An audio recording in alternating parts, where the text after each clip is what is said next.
وَمِنْهُمْ مَنْ يَسْتَمِعُ إِلَيْكَ۔ اب یہاں سے جو اصل مضمون اس سورہ مبارکہ کا ہے، جو میں پہلے عرض کر چکا ہوں کہ قتال سے جو طبیعت اب گھبرا رہی تھی کچھ لوگوں کی، خاص طور پر جن کے دلوں میں رعب تھا، منافقت تھی، ان کی کیفیت ہے جو اس سورہ مبارکہ میں بڑی تفصیل سے آئے گی۔ وَمِنْهُمْ مَنْ يَسْتَمِعُ إِلَيْكَ، ان میں سے کچھ لوگ ایسے بھی ہیں جو اے نبی آپ کی بات بڑی توجہ سے سنتے ہیں۔ حتیٰ اذا خرجوا من عندک، یہاں تک کہ جب وہ آپ کے پاس سے نکل کر باہر جاتے ہیں، قالوا للذین اوتوا العلم ماذا قال آنفا، تو وہ کہتے ہیں ان کو کہ جنہیں علم دیا گیا، کیا کہا انہوں نے، اب یہ نئی بات آج کیا کہہ دی انہوں نے۔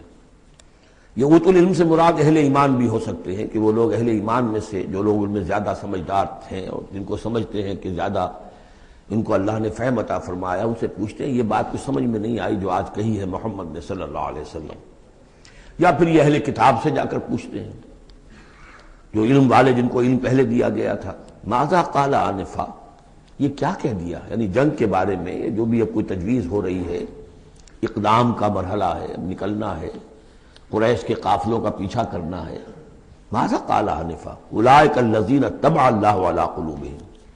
یہ وہ لوگ ہیں کہ جن کے دلوں پر اللہ تعالیٰ نے مہر کر دی ہے، واتبعوا اہواءہم، اور یہ اپنی خواہشات کی پیروی کر رہے ہیں۔ یعنی یہ ہچکچاہٹ جن کے اندر پیدا ہو گئی ہے، در حقیقت یہ نشانی ہے اس بات کی کہ ان کے دلوں میں منافقت پیدا ہو چکی ہے۔ والذین اہتدوا زادہم ھدی،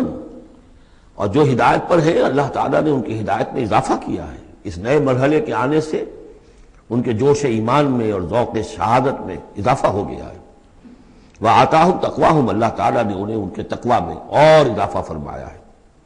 فَهَلْ يَنظُرُونَ إِلَّا السَّاعَةَ أَن تَأْتِيَهُم بَغْتَةً، تو یہ کس چیز کے منتظر ہے سوائے قیامت کے کہ وہ آ دھمکے ان پر اچانک۔ فَقَدْ جَاءَ أَشْرَاطُهَا، اس کی علامتیں تو آ چکی ہیں، یعنی قیامت کی سب سے بڑی علامت جو ہے وہ در حقیقت حضور صلی اللہ علیہ وسلم کی بعثت ہے، جو کہ آپ آخری رسول ہیں، اور آپ نے فرمایا بھی ہے کہ بُعِثْتُ أَنَا وَالسَّاعَةُ كَهَاتَيْنِ، دونوں انگلیوں کو آپ نے جوڑا، میں اور قیامت اس طریقے سے جڑے ہوئے،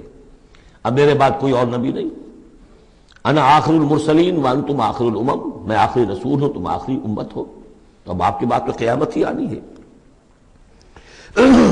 فَأَنَّىٰ لَهُمْ إِذَا جَاءَتْهُمْ ذِكْرَاهُمْ، تو جب وہ آ جائے گی، ان پر دھمک آ جائے گی، دھمکے گی، تو پھر اس وقت ان کا یاد کرنا یا نصیحت اخذ کرنا یا سبق حاصل کرنا ان کے کس کام کا ہوگا۔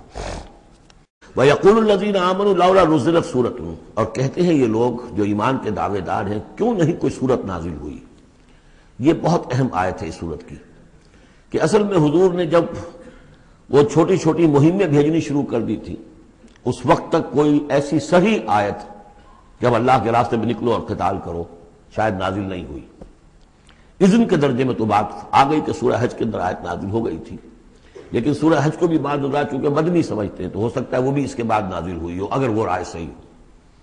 باقی سورہ بقرہ کے اندر جو آیات آئی ہیں وہ بھی یہ ہے کہ جب وہ تم سے جنگ کریں، قاتلوا فی سبیل اللہ الذین یقاتلونکم، اور بظاہر ہجرت کے بعد ابتدا ابھی مکے والوں کی طرف سے نہیں ہوئی تھی، انیشیٹو حضور نے لیا ہے،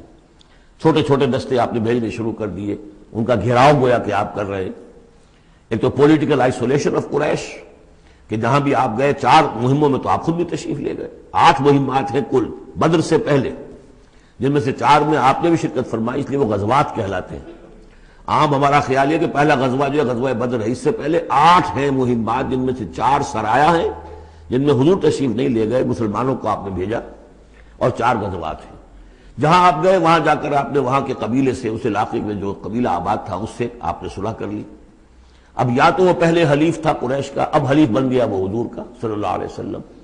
یا یہ کہ نیوٹرل بن گیا، اس نے کہا کہ نہ ہم آپ کی مدد کریں گے قریش کے خلاف، نہ قریش کی مدد کریں گے آپ کے خلاف۔ نتیجہ یہ ہوا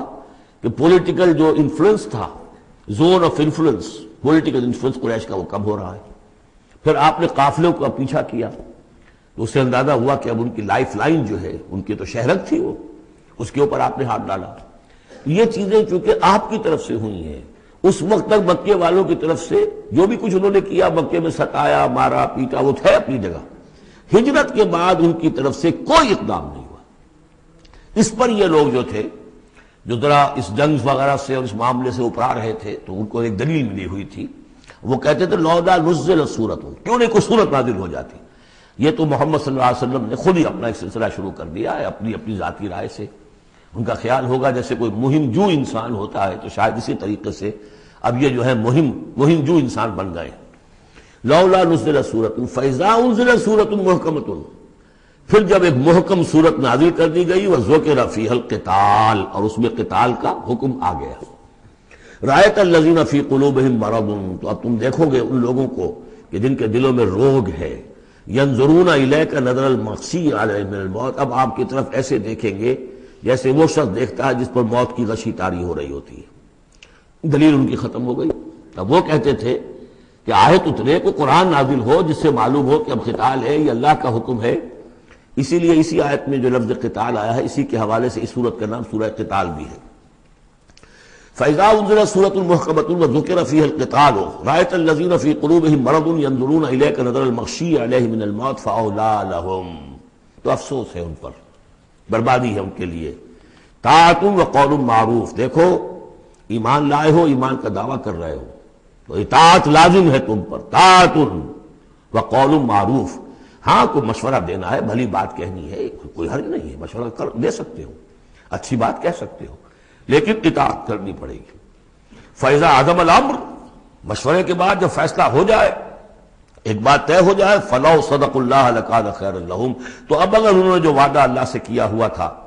اور جو میثاق ایمان ان کا ہے اس کو اگر یہ سچا کریں گے، ثابت ہوں گے سچے، تبھی ان کی خیریت ہے، تبھی ان کے لیے بہتری ہے.